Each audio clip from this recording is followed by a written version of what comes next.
Today I wanted to talk to you about the fact that some of us think that the food that we're eating is the sole cause of our digestive complaints. So a lot of the people that I talk to, when they come to me, they tell me that they've given up all these foods to, feel better. And initially it might help them feel better, but in time they don't. And so they end up giving up more and more foods. And so a couple of the things that I see pretty consistently that people are giving up are foods like beans or broccoli, because they feel like it's creating too much discomfort and things like symptoms like gas and bloating and things like that. So I wanted to share a GI map result with you that can give you a little bit of insight as to why it might not be the food's fault. The GI map is a test I run for almost every single client in my practice. There are a few that opted not to have it, but primarily it gives us a really good kind of a deep dive into your gut function, like what's really going on with your gut health. But it also gives us information about hormones, about your immune system, about detoxification. Really, there's a lot that can be learned from just by looking at this data.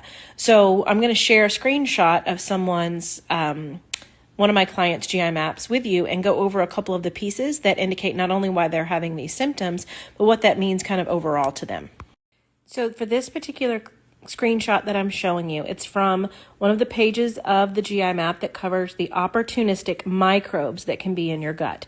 And these are typically bacteria that we don't want to be there at all, or if it's some of them it's okay to be present. They're sometimes always there. We just don't want them to be elevated. And so as you can see, there's several that are red that are elevated, and there's actually 3 that are present. And of these 3, we don't actually want them there.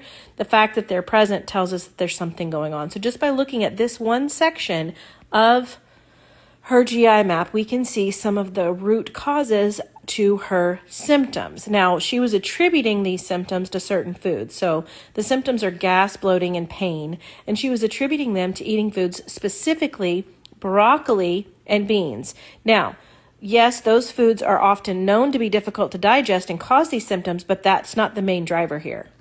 So on this set here, we see that there are 3 elevated pathogens and there's 3 present pathogens. The reason that I'm pointing this out to you is because these pathogens can indicate a pattern called digestive dysfunction pattern, meaning that her digestion's compromised. She's not actually breaking down her food very well, and she's not able to absorb it very well. Specifically, some of the symptoms she's experiencing are directly related to the pathogen here called Methanobaciaceae. That's the very bottom one, and it's elevated. These bacteria release methane gas, which can cause the gas, the bloating, and the pain. And it can also indicate a situation called SIBO, which is small intestinal bacterial overgrowth. Now, all of these things in conjunction with, compromised digestion can indicate food sensitivities, where there might be some foods that you eat that can create this problem, but the foods aren't really the problem. It's what's going on in the small intestine that's the problem. We looked comprehensively at her entire GI map results and kind of discerned that her primary problem is with digestion. And so basically she's not breaking down her food well or absorbing the nutrients from it. And she also has some inflammation present. So our protocol was designed to help support really good digestion and reduce some of that inflammation and get rid of some of these heavy-hitting pathogens causing these symptoms for her. So within just a few weeks, her gas and bloating have completely gone away, which is just phenomenal if you think about it. She's been suffering with this for a long time, and she kept thinking it was the food, thinking it was the broccoli, thinking it was the beans.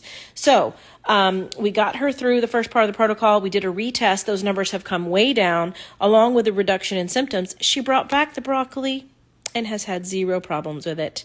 So it's not always the broccoli's fault. So if you're somebody like her who's had to give up a ton of different foods just to try to feel better, but yet you don't still feel better, then it's probably not the food. It's probably something else going on with how your body's handling that food.